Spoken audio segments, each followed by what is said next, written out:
Très vite, lorsque vous initiez votre voyage dans le pays formidable de l'analyse technique, vous prenez connaissance avec ce qu'on appelle la croix dorée, c'est-à-dire lorsque la moyenne mobile à 50 périodes, ici en bleu, croise la moyenne mobile à 200 périodes, ici en noir. Et cela a la réputation d'être très positif pour le long terme, que ce soit à la hausse, comme ici, ou là, ou même à la baisse, comme là. On va voir si on peut gagner de l'argent avec cette stratégie. Je suis remonté jusqu'à l'origine du CAC 40 pour avoir une idée. Salut, c'est Trado, je suis content de vous retrouver pour la mise à jour de l'analyse technique du CAC 40. Comme vous pouvez le voir, la séance a été très indécise. On a vraiment espéré, enfin les haussiers ont vraiment espéré en cours de séance que les choses allaient se terminer sous les meilleurs auspices, puisque au meilleur de la séance, on a quand même gagné près de 0,6%. Mais c'est bien à l'équilibre que l'on clôture et avec surtout un corps rouge. Corps rouge, ça signifie que l'on termine plus bas que l'on a ouvert. Et le niveau de clôture lui-même indique qu'on est plutôt dans le tiers baissier, en tout cas on n'est sûrement pas dans la moitié haussière, et ça montre un avantage psychologique quand même pour les baissiers que ne montre pas la clôture in extremis dans le positif à 0,05%. On va voir que les chandeliers japonais pour autant ne sont pas mauvais, hein, puisque comme vous pouvez le voir, c'est bon, c'est pas formidable, mais ça reste quand même vert.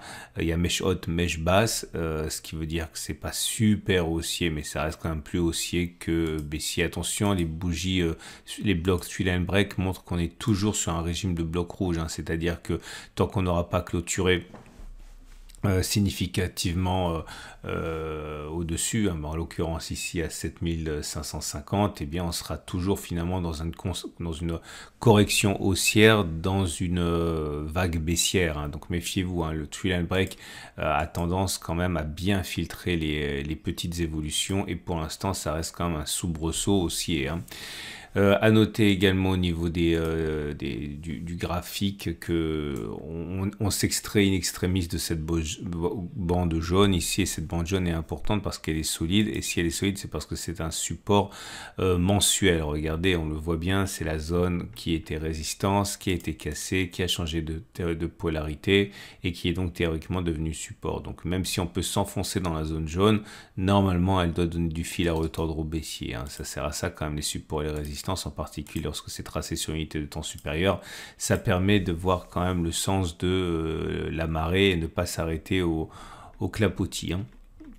D'autant que on a des objectifs qui n'ont pas été ralliés à la baisse, hein, notamment la médiane de la fourchette de chiffres ici, dont on sait qu'elle est souvent ralliée. Et puis surtout, j'ai du mal à considérer que ce gap restera béant comme ça, alors qu'on n'en est pas très loin. Et les gaps, j'aime bien les voir un petit peu comme des trous noirs, hein. Plus on s'en rapproche, plus la force d'attraction est irrésistible. Et je vois mal, encore une fois, comment on n'irait pas chercher cette zone. Bon, bah, justement, c'est l'objet du backtest du jour. C'est très basique ce que je vous ai proposé, parce que en fait je me suis rendu compte que j'en ai parlé, mais c'était il y a très longtemps. Il y a probablement beaucoup d'entre vous qui n'ont pas vu le backtest. J'avais expliqué que j'étais relativement serein pour la suite, relativement, à cause d'un des signaux les plus connus de l'analyse technique qu'on appelle la croix dorée, autrement dit le croisement M50-M200. Vous prenez la M50, vous prenez la M200, et lorsque ça se croise, eh bien ça s'appelle une croix dorée, comme ça s'est produit ici. Et comme on le sait, généralement, quand ça croise, il faut acheter pour le moyen terme. Je vous montre un peu ce qui s'est passé pour le Nasdaq, parce que j'avais à l'origine fait le truc sur la Nasdaq, le SP500, parce que ce sont des marchés directeurs, contrairement au CAC 40 qui est un marché suiveur. Et j'avais expliqué que lorsque cela se produit, eh bien, on a tendance, plus souvent que l'inverse, à aller chercher au moins la distance au stop de protection, enfin les plus bas.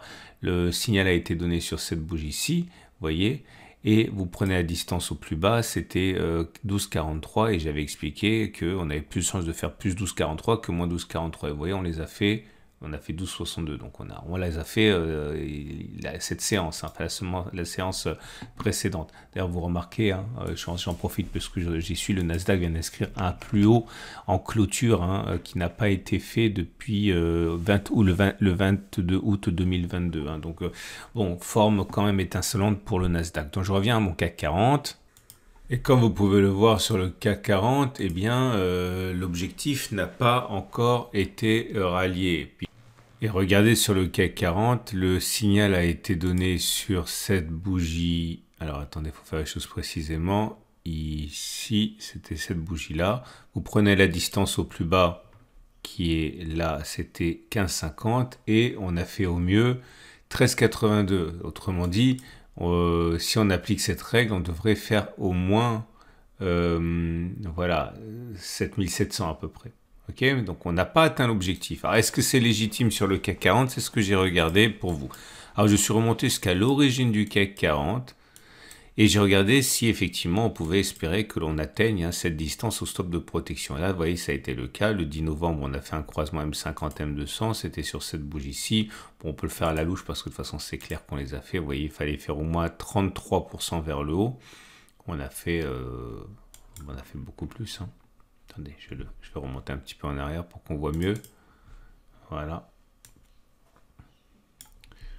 On a fait 38 et quelques, donc on est bon. Là, par contre, 2 fois où ça n'a pas fonctionné, c'est donc vraiment l'occasion de vous montrer qu'il faut absolument éviter de miser trop gros parce que rien ne fonctionne tout le temps. Là, vous voyez bien qu'il fallait faire au moins vers le haut 16%. On ne les a pas fait, on a fait 13 et puis derrière, on a déclenché le stop de protection ici. Et comme on l'a déclenché également ici. Ok, là, ça n'a pas fonctionné non plus. Mais si on remonte comme ça jusqu'à l'origine du CAC 40, on va constater, vous allez voir, il n'y a pas tant d'occurrences que ça, puisque ça ne s'est produit que 20 fois depuis l'origine du CAC 40.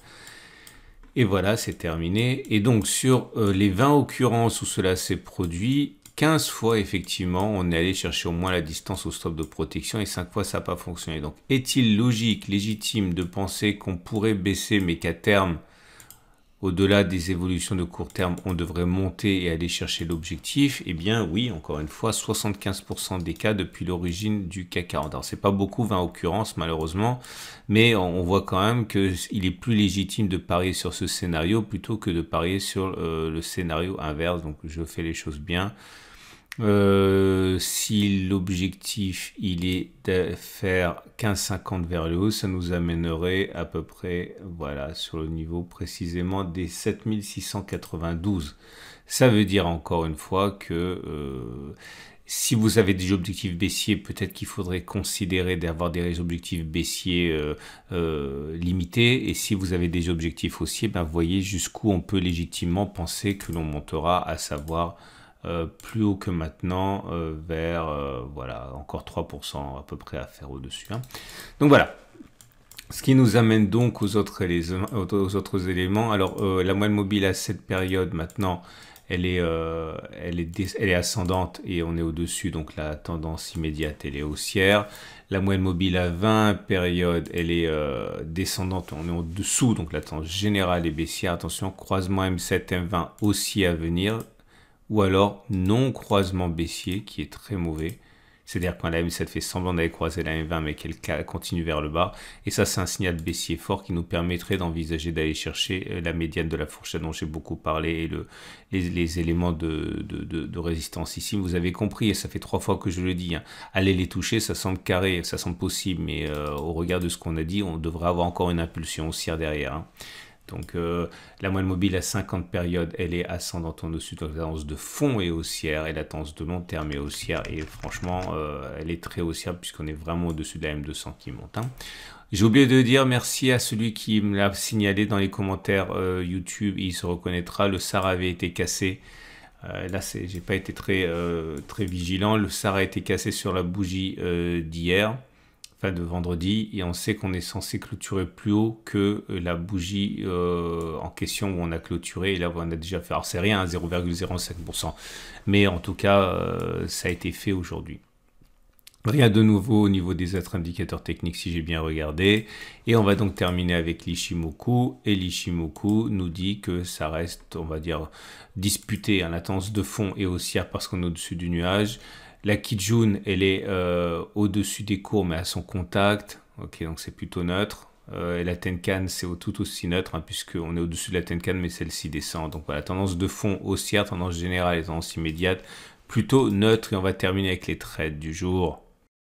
Alors, avant de voir ensemble les trades du jour, je bats le rappel pour vous annoncer que j'en dirai davantage sur l'ouverture du cercle à plus de 50 personnes ce week-end. Alors, j'ai pris mon temps, je me suis un petit peu avancé, j'avais dit que je le ferais, puis j'ai décidé de réfléchir un peu plus pour faire les choses bien. Bref, ça y est, je sais ce que je vais faire, on en a parlé avec les membres du cercle et l'ouverture aura lieu. Eh bien, si je me trompe pas, dans 6 semaines, donc fin juin, je donnerai les détails ce week-end parce que vous n'avez pas le temps, c'est la semaine et vous travaillez. Donc ne loupez pas la vidéo de vendredi ou de samedi. J'en profiterai pour vous expliquer les modalités d'entrer dans le cercle avec voilà, des dizaines de places à pourvoir. Et après avoir bloqué le nombre à 50 depuis l'origine du cercle. Donc voilà, c'est le teaser du jour.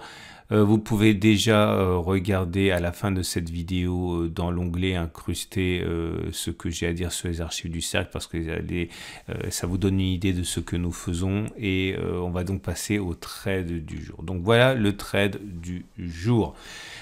Si vous êtes acheteur, ben, je pense que vous pouvez y aller sur les niveaux actuels avec un stop de protection sous les précédents plus bas. C'est la première des solutions. Vous achetez là, vous mettez un objectif au moins les plus hauts, vous mettez un stop de protection sous les plus bas ici.